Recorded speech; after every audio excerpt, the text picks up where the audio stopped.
નમસ્કાર, પ્રણામ, સ્વાગત છે તમારું એક નવા વિડીયોમાં। મિત્રો, તુલસીના છોડને સનાતન ધર્મમાં ખૂબ જ મહત્વપૂર્ણ છોડ માનવામાં આવે છે, કેમ કે પદ્મ પુરાણ અનુસાર જે ઘરમાં તુલસીનો એક પણ છોડ હોય છે ત્યાં ભગવાન શ્રી હરિ વિષ્ણુ, ભગવાન ભોલેનાથ અને બ્રહ્માજીનો વાસ માનવામાં આવે છે। અને બ્રહ્મ પુરાણ અનુસાર તુલસીના દર્શન કરવાથી, એટલે કે રોજ સવારે ઉઠીને તમે તુલસીના છોડના દર્શન કરો છો અને એને પ્રણામ કરો છો તો એનાથી તમને 1.25 ગ્રામ સોનાના દાન જેટલું પુણ્ય પ્રાપ્ત થાય છે। તો મિત્રો, આવી રીતે તુલસીના છોડને ખૂબ જ મહત્વપૂર્ણ માનવામાં આવે છે। તુલસીના છોડનું પૂજન કરવાથી, તેના દર્શન કરવાથી તમામ પાપો બળીને ભસ્મ થાય છે અને મનની કોઈ પણ ઈચ્છા હોય તો તે તુલસીના પૂજનથી પૂરી થાય છે। કેમ કે શાસ્ત્રો અનુસાર જ્યારે આપણે તુલસીની પૂજા કરીએ છીએ અને આપણા મનની કોઈ પણ ઈચ્છા આપણે તુલસીને કહીએ છીએ તો તે વાત સીધી જ ભગવાન શ્રી હરિ વિષ્ણુ પાસે પહોંચે છે। તો આપણા દ્વારા કરાયેલી જે પ્રાર્થના અથવા આપણી મનોકામના હોય છે એને ભગવાન શ્રી હરિ વિષ્ણુ જરૂર પૂરી કરે છે। કેમ કે માતા તુલસી ભગવાન શ્રી હરિ વિષ્ણુને ખૂબ જ પ્રિય છે, તેને હરિવલ્લભા પણ કહેવાય છે। માતા તુલસીના મહત્વનો અંદાજો તમે એ વાત ઉપરથી લગાવી શકો છો કે ભગવાન શ્રી હરિ વિષ્ણુને જ્યારે આપણે ભોગ અર્પણ કરીએ છીએ તો શાસ્ત્રો અનુસાર આપણે એને 56 પ્રકારના ભોગ અર્પણ કરીએ છીએ, પરંતુ એમાં તુલસીનું પત્તું ના હોય તો તે એને સ્વીકાર નથી કરતા। અને મિત્રો, તમારી પાસે ભોગ અર્પણ કરવા માટે કંઈ પણ ના હોય અને તમે ખાલી તુલસીનું પત્તું અર્પણ કરી દો છો તો એનાથી ભગવાન શ્રી હરિ વિષ્ણુની કૃપા તમને પ્રાપ્ત થાય છે। આવું કરવાથી ભગવાન શ્રી હરિ વિષ્ણુ તૃપ્ત થાય છે અને લગભગ દરેક હિન્દુના ઘરમાં તુલસીનો છોડ હોય છે। પહેલાના સમયમાં તો ઘરના આંગણાના વચ્ચેના ભાગમાં, એટલે કે આંગણાની મધ્યમાં તુલસીનો છોડ રાખવામાં આવતો હતો, પરંતુ આજના સમયમાં જગ્યાની કમી છે, એથી આપણે ધાબા ઉપર અથવા તો બાલ્કનીમાં તુલસીનો છોડ રોપી દઈએ છીએ।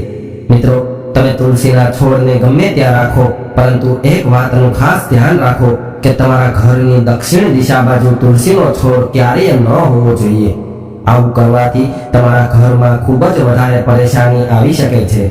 મિત્રો, તમે કોશિશ કરો કે તમે જ્યાં પણ તુલસીનો છોડ રાખો છો તે ઘરના ઈશાન ખૂણામાં, એટલે કે ઉત્તર પૂર્વ ખૂણામાં તુલસીનો છોડ હોય તો તે તમારા માટે સુખ અને સમૃદ્ધિનું કારક બને છે। મિત્રો, આજના વિડીયોમાં આપણે વાત કરીશું માતા તુલસી સાથે જોડાયેલા ખૂબ જ અચૂક ઉપાય વિશે। જો તમે આ ઉપાયને શુક્રવારના દિવસે કરો છો તો એનાથી માતા લક્ષ્મીની કૃપા તમને પ્રાપ્ત થાય છે, તેમજ માતા લક્ષ્મીનો વાસ તમારા ઘરમાં થાય છે। ઘણા લોકો કહેતા હોય છે કે ઘરમાં બરકત નથી, એટલે કે જે કોઈ પણ ઘરમાં તમે પૈસા કમાવ છો અને પૂરતા પ્રમાણમાં ધનનું આગમન તમારા ઘરમાં થઈ રહ્યું હોય અને એનાથી તમારી જરૂરિયાતો પૂરી થઈ જાય છે અને થોડા પૈસા વધે છે, શાસ્ત્રોમાં પણ કહેવાય છે કે વિપત્તિના સમય માટે આપણે થોડા પૈસાનો બચાવ જરૂર કરવો જોઈએ, પરંતુ ધનનું આગમન જ પૂરતા પ્રમાણમાં નથી થઈ શકતું તો ધન સંચય કેવી રીતે કરી શકીએ? તો ઘરમાં બરકત લાવવા માટે આપણે કેટલાક વિશેષ નિયમોનું ધ્યાન રાખવું જોઈએ। આજે આપણે તુલસી પૂજન સાથે જોડાયેલા એક ઉપાય વિશે જાણીશું અને જો તમે આ ઉપાય કરો છો તો તમારા ઘરમાં સુખ અને સમૃદ્ધિ આવવા લાગશે, ઘરમાં ધન આગમનના રસ્તાઓ પણ ખુલે છે અને ધનનો બચાવ પણ થાય છે। તો મિત્રો, આ વિડીયોને અંત સુધી ધ્યાનથી સાંભળજો અને પસંદ આવે તો લાઈક કરજો, શેર કરજો અને નવા હોય તો ચેનલને સબસ્ક્રાઇબ જરૂરથી કરજો। શુક્રવારનો દિવસ માતા લક્ષ્મીનો દિવસ માનવામાં આવે છે અને તુલસીને પણ માતા લક્ષ્મીનું સ્વરૂપ માનવામાં આવે છે। તો શુક્રવારના દિવસે આપણે વિશેષ રૂપે માતા તુલસીનું પૂજન કરતા સમયે કેટલીક વાતોનું ધ્યાન રાખીએ અને કેટલાક વિશેષ નિયમોનું પાલન કરીએ તો માતા લક્ષ્મી સ્થિર રૂપે આપણા ઘરે આવે છે અને ઘરમાં સુખ સમૃદ્ધિનો વાસ થાય છે, અખંડ સૌભાગ્યની પ્રાપ્તિ થાય છે, મનની ઈચ્છાની પૂર્તિ થાય છે। કેમ કે શાસ્ત્રોમાં તુલસીને સર્વ કાર્ય સિદ્ધ કરવાવાળા માતા લક્ષ્મીનું સ્વરૂપ માનવામાં આવે છે। અને મિત્રો, આપણા શાસ્ત્રોમાં તુલસી પૂજન માટે 2 દિવસ એવા બતાવવામાં આવ્યા છે અને આ દિવસે આપણે તુલસીની પૂજા કોઈ વિશેષ મનોકામના માટે કરીએ તો તે ચોક્કસપણે પૂર્ણ થાય છે। મિત્રો, ગુરુવાર અને શુક્રવારનો દિવસ, આ બંને દિવસ ભગવાન શ્રી હરિ વિષ્ણુ અને માતા લક્ષ્મીના દિવસ માનવામાં આવે છે। એટલા માટે આ દિવસે માતા તુલસીનું પૂજન વિશેષ કામનાથી કરવામાં આવે તો તે ઈચ્છા જરૂર પૂર્ણ થાય છે। આમ તો દરેક દિવસે તુલસીનું પૂજન કરવું જ જોઈએ, પરંતુ આ 2 દિવસ કોઈ મનોકામના માટે, કોઈ ઉપાય માટે તમે કરો છો તો તે શ્રેષ્ઠ કહેવાય છે. તો તમારે શુક્રવારના દિવસે સવારે વહેલા ઉઠીને સ્નાન વગેરે નિત્ય કર્મથી નિવૃત્ત થઈને સ્વચ્છ વસ્ત્રો ધારણ કરી અને ત્યારબાદ તુલસીની પૂજા કરવી જોઈએ. તેના પહેલા તમારે સૂર્યદેવને જળ અર્પણ કરવાનું છે અને ત્યારબાદ પૂજા કરી લો. ત્યાર પછી તુલસીના છોડ પાસે જઈને સૌ પ્રથમ તેમને પ્રણામ કરો. ત્યારબાદ ભગવાન શ્રી હરિ, વિષ્ણુ અને માતા લક્ષ્મીનું મનમાં ધ્યાન કરતા તુલસીના છોડને પ્રણામ કરો. ત્યાર પછી તુલસીમાં થોડું જળ અર્પણ કરો, થોડું દૂધ અર્પણ કરવાનું છે. જો ગાયનું દૂધ મળી જાય તો સર્વશ્રેષ્ઠ, અને ના હોય તો તમારી પાસે જે પણ દૂધ હોય એમાં થોડું ગંગાજળ મેળવી દો. 1 કે 2 ચમચી દૂધ જ લેવાનું છે અને તેમાં તમારે ગંગાજળ મેળવીને તુલસીના છોડમાં અર્પણ કરો. ત્યાર પછી લીલા, પીળા કે સફેદ પુષ્પ હોય તો તે અર્પણ કરો. ત્યાર પછી તુલસીને પીળું ચંદન અર્પણ કરો. કોઈ ફળનો ભોગ ધરાવો. તમે સાકર કે પતાસાનો ભોગ પણ ધરાવી શકો છો. ત્યારબાદ ધૂપ કરો અને દીવો કરો અને માતા તુલસીનું પૂજન કરો. માતા તુલસી સામે ઓમ નમો ભગવતે વાસુદેવાય નમઃ આ મંત્રનો જપ કરવો જોઈએ. જો તમારી પાસે સમય હોય અને આસન પાથરીને બેસવાની જગ્યા હોય તો તમે 108 વાર આ મંત્રનો જાપ કરો. એનાથી તમને ખૂબ જ વધારે ફળ પ્રાપ્ત થાય છે. મિત્રો, શાસ્ત્રો અનુસાર જો આપણે તુલસી પાસે બેસીને વિષ્ણુ સહસ્ત્ર નામનો પાઠ કરીએ છીએ કે ભગવાન વિષ્ણુના કોઈ પણ મંત્રનો જાપ કરીએ છીએ, એના નામનું સ્મરણ કરીએ છીએ તો એનું પુણ્ય ફળ ખૂબ જ વધારે મળે છે. ત્યારબાદ જ્યારે તમારી પૂજા પૂર્ણ થાય છે ત્યારે માતા તુલસીના છોડમાંથી થોડી માટી લઈને તમારા મસ્તક પર જરૂર લગાવો. તો આ સવારની પૂજા થઈ ગઈ અને સાંજના સમયે વિશેષ રૂપે તુલસીને દીપદાન કરવામાં આવે છે.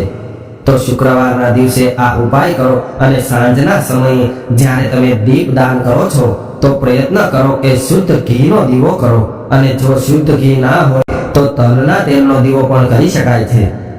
જો તમે ઘરમાં સમૃદ્ધિ મેળવવા માંગતા હોય અને માતા લક્ષ્મી તમારા ઘરે સ્થાયી રૂપે વાસ કરે એવું ચાહતા હોય તો આ દીવો કરવાનું તમારે શુક્રવારના દિવસે શરૂ કરવું જોઈએ અને રોજ તમારે આવી જ રીતે શુક્રવારના દિવસે દીપદાન કરવું જોઈએ. તેના માટે તમારે એક દીવડો લેવાનો છે. જો તમે પિત્તળનો દીવો લ્યો છો તો તે સૌથી શ્રેષ્ઠ માનવામાં આવે છે. તેને રોજ સાફ કરીને રોજ તેનો ઉપયોગ કરી શકો છો. પરંતુ જો તમે માટીનો દીવડો લ્યો છો તો એના માટે તમારે રોજ માટીનો એક નવો દીવો લેવો પડશે, કારણ કે માટીના દીવાને તમે બીજી વાર પ્રગટાવી નથી શકતા. કોઈ પણ દીવો તમે લઈ શકો છો અને હવે તેમાં તમે કલાવાની વાટ લઈ લ્યો. કલાવાની વાટ લેવાથી માતા લક્ષ્મીની વિશેષ કૃપા પ્રાપ્ત થાય છે. કલાવા એટલે કે નાળા છેડી આપણે હાથ પર બાંધીએ છીએ એને કલાવા કહેવામાં આવે છે. એનો દીવો પ્રગટાવીને એમાં તમારે 2 ઇલાયચી નાખવાની છે, થોડું અત્તર નાખી દો અને 2 લવિંગ નાખી દો. લવિંગ ફૂલવાળા હોવા જોઈએ. આ ત્રણેય વસ્તુ રોજ તમારે દીવામાં નાખવાની છે. ઇલાયચી માતા લક્ષ્મીને ખૂબ જ પસંદ છે, તેથી દીવામાં ઇલાયચીનો પ્રયોગ કરવાથી તમારા ઘરમાં ધનનું આગમન થાય છે અને અત્તરનો પ્રયોગ કરવાથી પણ ઘરમાં ધનનું આગમન થાય છે. તેની સાથે અત્તરનો પ્રયોગ દીવામાં કરવાથી માન સન્માનમાં વૃદ્ધિ થાય છે, યશની પ્રાપ્તિ થાય છે. માતા લક્ષ્મીને સુગંધ ખૂબ જ પ્રિય છે. તો મિત્રો, એવો પ્રયત્ન કરો કે ગુલાબની સુગંધવાળો અત્તર તમને મળે તો તેનો પ્રયોગ કરવો જોઈએ. તેનાથી માતા લક્ષ્મીની વિશેષ કૃપા તમને પ્રાપ્ત થાય છે. અને તેના સિવાય તમે જે લવિંગના પ્રયોગ કરો છો એનાથી ઘરની નકારાત્મક ઉર્જા દૂર થાય છે. કોઈ પણ નકારાત્મક ઉર્જા તમારા ઘરમાં હાજર હોય, જેમ કે કલેશ હોય, કંકાસ હોય, બીમારી હોય, કોઈ તંત્ર મંત્રનો પ્રભાવ હોય, ઘરમાં વાસ્તુ દોષ હોય, ગ્રહ દોષ હોય, આવી બધી જ પ્રકારની નકારાત્મક ઉર્જાઓ તમારા ઘરથી દૂર થાય છે. તો મિત્રો, જ્યાં સુધી આપણા ઘરમાં નકારાત્મક ઉર્જા રહેશે ત્યાં સુધી માતા લક્ષ્મીનો પ્રવેશ આપણા ઘરમાં નથી થતો અને ઘરમાં સમૃદ્ધિ નથી આવતી. એટલા માટે લવિંગનો પ્રયોગ રોજ દીવામાં જરૂર કરવો જોઈએ. તો રોજ સાંજે જ્યારે તમે દીવો પ્રગટાવો છો ત્યારે આ ત્રણેય વસ્તુ નાખીને દીવો પ્રગટાવવો જોઈએ. અને તુલસી પાસે આ દીવો પ્રગટાવવાનો છે તો આ પ્રયોગ કરવાથી તમારા જીવનમાં ક્યારેય પણ ધનની કમી નહીં આવે. આ પ્રયોગને તમે રોજ પણ કરી શકો છો.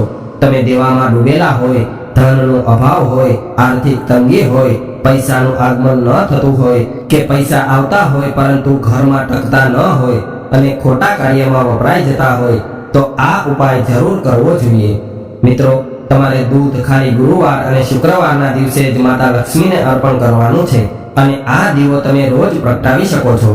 અને તુલસી માતાને પ્રાર્થના કરો કે તમારા જીવનમાં જે ધનની કમી છે તે દૂર થાય અને તમારી તમામ ઈચ્છાઓ પૂર્ણ થાય એવી પ્રાર્થના કરો.